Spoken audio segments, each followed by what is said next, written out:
محرم میں جو باتیں سمجھنے کی ہے اس کا آپ بطور خاص خیال فرمائیں۔ پہلی بات تو یہ ہے کہ محرم میں حضور اکرم صلی اللہ علیہ وسلم نے روزہ رکھنے کی ترغیب عنایت فرمائی ہے، روزہ رکھنے کی ترغیب دی ہے، اور ہمیں چاہیے کہ ہم محرم کے اندر روزے کا اہتمام کریں، کیونکہ نبی کریم صلی اللہ علیہ وسلم کی زبان مبارک سے اس پہ ترغیب آئی ہے۔ حضور اکرم صلی اللہ علیہ وسلم نے ماہ محرم میں روزہ رکھنے کی فضیلت بیان فرمائی ہے۔ پہلے تو آپ نے مخصوص فضیلت بیان کرنے کی بجائے عمومی بات فرمائی ہے۔ صحیح مسلم باب فضل صوم المحرم کے اندر یہ حدیث پاک موجود ہے۔ نبی کریم صلی اللہ علیہ وسلم فرمایا افضل الصیام بعد شہر رمضان صیام شہر اللہ المحرم، رمضان المبارک کے روزوں کے بعد سب سے زیادہ اجر و ثواب والا روزہ یہ محرم کے مہینے کا روزہ ہے۔ اور عجیب بات یہ ہے کہ محرم کے مہینے کو نبی کریم صلی اللہ علیہ وسلم فرمایا شہر اللہ، اللہ کا مہینہ جو کہ حرمت والا ہے، اس کی خاص نسبت اللہ رب العزت کی طرف فرمائی ہے۔ معلوم ہوا کہ اس محرم کے مہینے کا احترام نسبتاً آدمی کو زیادہ کرنا چاہیے۔ اس میں کوئی خاص فضیلت بھی نہیں بتائی اور خاص دن کا نام بھی نہیں لیا، اتنا بتایا کہ رمضان المبارک کے بعد سب سے زیادہ اجر وہ محرم کے مہینے میں روزے رکھنے کا ملتا ہے۔ اور ایک حدیث پاک یہ بھی صحیح مسلم میں ہے، اس میں حضور اکرم صلی اللہ علیہ وسلم نے نام لے کر فرمایا کہ کس دن کا روزہ مراد ہے۔ فرمایا سیام یوم عاشوراء احتسب علی اللہ ان یکفر السنۃ التی قبلہ، کہ جو انسان 10ویں محرم کا روزہ رکھے، اللہ کے پیغمبر فرماتے ہیں کہ مجھے انشاءاللہ اللہ کی ذات پر امید ہے کہ اس کے گزشتہ ایک سال کے اللہ گناہ معاف فرما دیں گے۔ تو ایک دن کے روزے پر ایک سال کے گناہ معاف ہونا یہ کتنی بڑی فضیلت کی بات ہے۔ تو بہت بڑی محرومی کی بات ہے کہ آدمی 10ویں محرم کا روزہ نہ رکھے، اس لیے 10ویں محرم کا روزہ رکھنا سنت ہے اور رکھنا چاہیے۔ ہاں البتہ آج کل ہم رسول اللہ صلی اللہ علیہ وسلم ارشادات کی روشنی میں عوام الناس اور خواص سے گزارش کرتے ہیں کہ ایک دن کا روزہ اور رکھ لیں، 9 محرم کا یا 11 کا اضافہ فرما لیں۔ اور یہ اضافہ بھی کیوں؟ اس لیے کہ حضور اکرم صلی اللہ علیہ وسلم نے فرمایا، مکہ مکرمہ سے مدینہ منورہ تشریف لائے، رسول اللہ صلی اللہ علیہ وسلم نے 10 محرم کے روزے کی جب بات کی ہے تو مدینہ منورہ میں انصار نے آپ کی خدمت میں عرض کیا کہ ہمارے ہاں یہودی 10 محرم کا روزہ رکھتے ہیں، اس لیے کہ بنی اسرائیل کو جو فرعون سے نجات ملی تھی وہ 10 محرم کا دن تھا، تو یہ اس نعمت کے شکرانے کے طور پہ 10 محرم کا روزہ رکھتے ہیں۔ تو رسول اکرم صلی اللہ علیہ وسلم فرمایا آئندہ سال اگر ہم زندہ رہے تو ایک دن کا اضافہ کریں گے تاکہ یہودیوں کے ساتھ ہمارا تشبہ نہ ہو، مشابہت نہ ہو۔ حدیث پاک میں ہے اللہ کے نبی صلی اللہ علیہ وسلم فرمایا کہ تم محرم کا روزہ رکھو، اور فرمایا کہ خالفوا فیہ الیہود، یہودیوں کی مخالفت کرو۔ اس کا طریقہ کیا ہے؟ صوموا یوما قبلہ او بعدہ، ایک دن 10 محرم سے پہلے یا بعد روزہ رکھ لو تاکہ مشابہت ختم ہو جائے۔ یہاں 2 باتیں سمجھیں، ایک بات تو یہ کہ صرف 10ویں محرم کا روزہ نہ رکھیں بلکہ 9 اور 10 کا رکھیں یا 10 اور 11 کا رکھیں۔ اور دوسری بات جو بڑی اہم ہے ہمارے لیے وہ یہ ہے کہ اللہ کے نبی صلی اللہ علیہ وسلم نے عبادات میں بھی کفار سے مشابہت اختیار کرنے کو منع فرمایا ہے۔ عبادات میں بھی کفار کی مشابہت سے اپنے آپ کو بچائیں۔ ایک یہ کہ ہماری عبادت ہے اور کوئی کافر اس کے ساتھ مشابہت اختیار کر لے، یہ بات الگ ہے۔ ایک یہ کفار کی عبادت ہے، ہم اس سے مشابہت اختیار کریں تو یہ بات بالکل الگ ہے۔ حدیث پاک میں ہے نبی کریم صلی اللہ علیہ وسلم فرمایا من تشبہ بقوم فهو منہم، جو شخص جس قوم کی مشابہت اختیار کرے گا یہ قیامت کے دن انہی میں سے اٹھایا جائے گا۔ اس پر میں 2-3 مثالیں دے دیتا ہوں تاکہ آپ کو بات سمجھنے میں آسانی ہو۔ مثلا کپڑا آپ سفید رنگ کا پہنے تو سب سے افضل ہے، حدیث مبارک میں اس کی اللہ کے نبی صلی اللہ علیہ وسلم کی طرف سے ترغیب ہے، آپ نے ترغیب دی ہے کہ سفید کپڑے کی، سفید کپڑا افضل کپڑا ہے۔ لیکن اگر کوئی شخص سفید کپڑے کی بجائے کالے رنگ کا کپڑا پہننا چاہے تو شریعت منع نہیں کرتی، پابندی نہیں ہے۔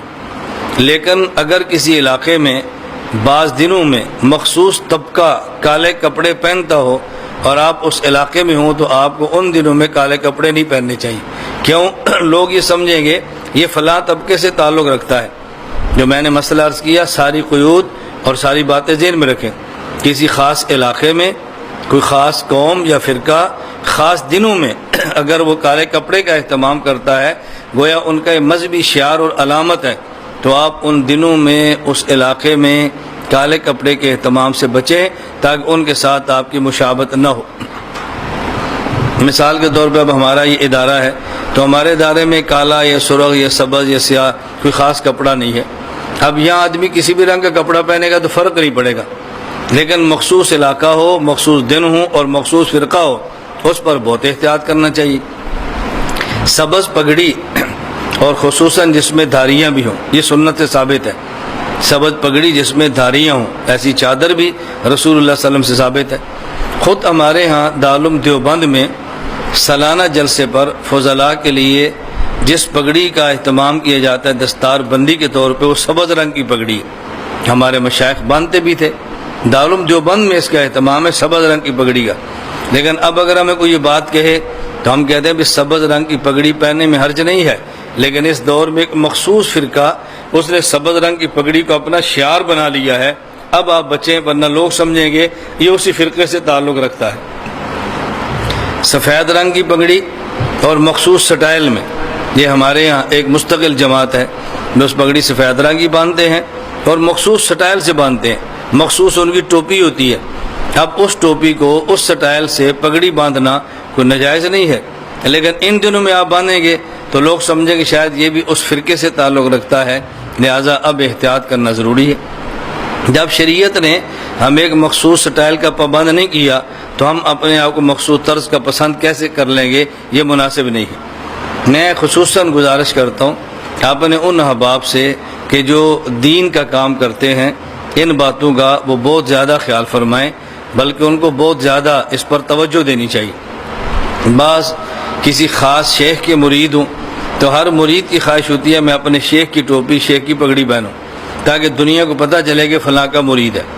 اگر کسی جماعت سے منسلک ہے، ان کی خواہش ہوئی کہ میں فلاں جماعت والی پگڑی باندھوں تاکہ پتہ چلے فلاں جماعت کا بندہ ہے. تو یہ جماعت، یہ طرز مناسب نہیں ہے. جب حضور اکرم صلی اللہ علیہ وسلم اور صحابہ کرام رضی اللہ عنہم اجمعین نے ان معاملے میں اہتمام نہیں فرمایا تو ہمیں اس کا اہتمام نہیں کرنا چاہیے.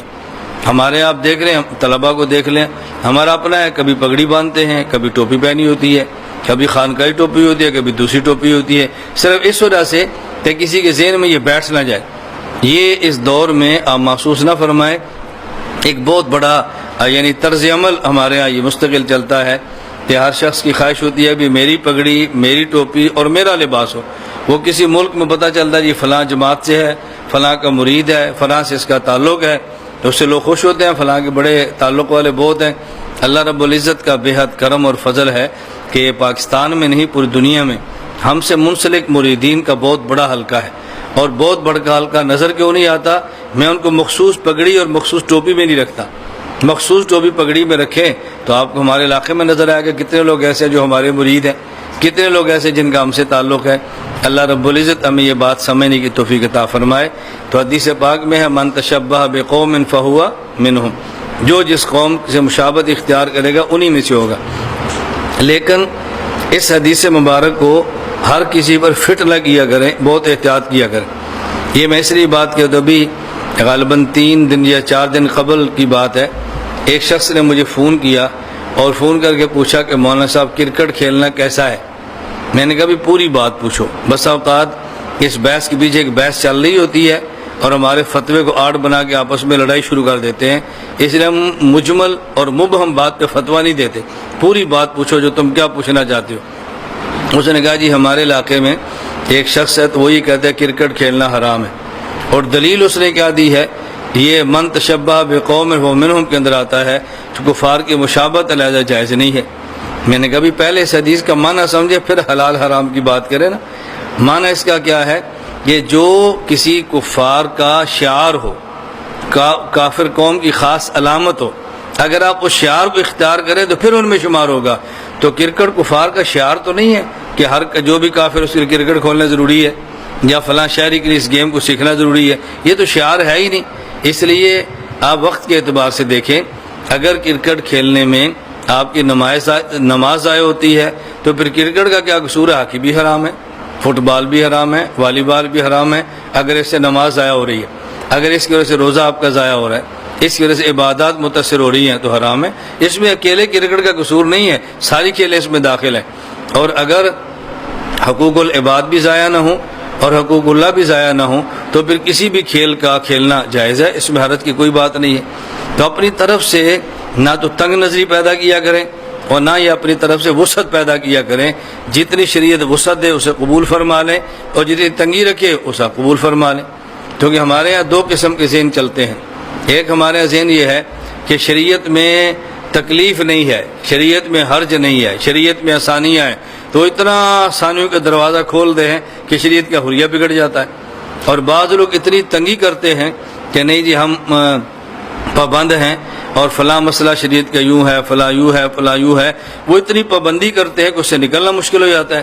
تو میں اس لیے گزارش کرتا ہوں کہ شریعت پر عمل کرنا آسان ہے، مشکل نہیں ہے، یہ ہے شریعت کے آسان ہونے کا معنی۔ جب ہم کہتے ہیں شریعت آسان ہے تو اس کا معنی کیا ہے کہ شریعت پر عمل کرنا آسان ہے۔ اس کا معنی یہ نہیں ہے کہ شریعت کے حکام واقعتاً بہت آسان ہیں، مشکل ہے تبھی تو اس پر جنت ہے، مشکل ہے تبھی تو مجاہدہ ہے، مشکل ہے تبھی تو اس کے اوپر اللہ قبر کے عذاب سے بچاتے ہیں۔ اور اگر عمل کرنا اس میں کوئی شک نہیں آسان ہے، لیکن ابتدائی طور پہ تھوڑی دقت ہوتی ہے، تکلیف ہوتی ہے، آدمی کا جب مزاج بن جاتا ہے تو پھر شریعت پہ عمل کرنا مشکل نہیں رہتا۔ اس کا ہم بطور خاص خیال کریں تو میں نے عرض کیا، نمبر 1 محرم کے مہینے میں 9، 10 یا 10 اور 11 کو عبادت، روزہ رکھنا عبادت ہے۔ دوسری بات میں نے عرض کی ہے ان دنوں میں مخصوص لباس پہننا، یہ مسئلہ ذہن میں رکھیں۔